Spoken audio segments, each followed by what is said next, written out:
My review of the HTZ Safe driveway alarm.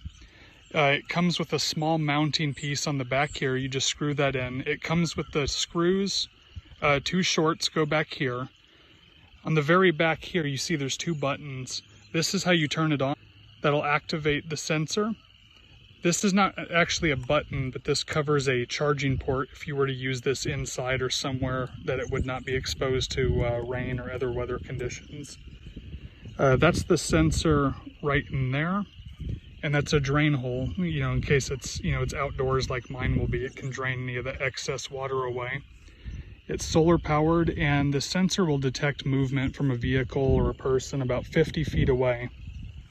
So it also comes with a mounting bracket that you can screw into a pole or a fence post. In this case, I'm replacing this old driveway sensor.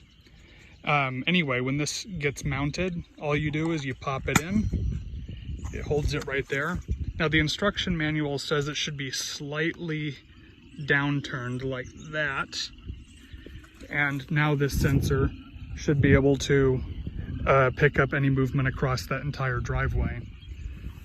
That sensor's at the end of our driveway down there, and it's able to pick up from all the way down at the end of the driveway and play a signal inside the house.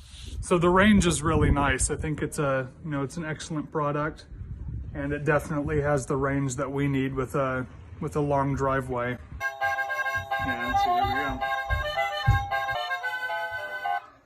And you can also on the side here change the volume and the song that's played.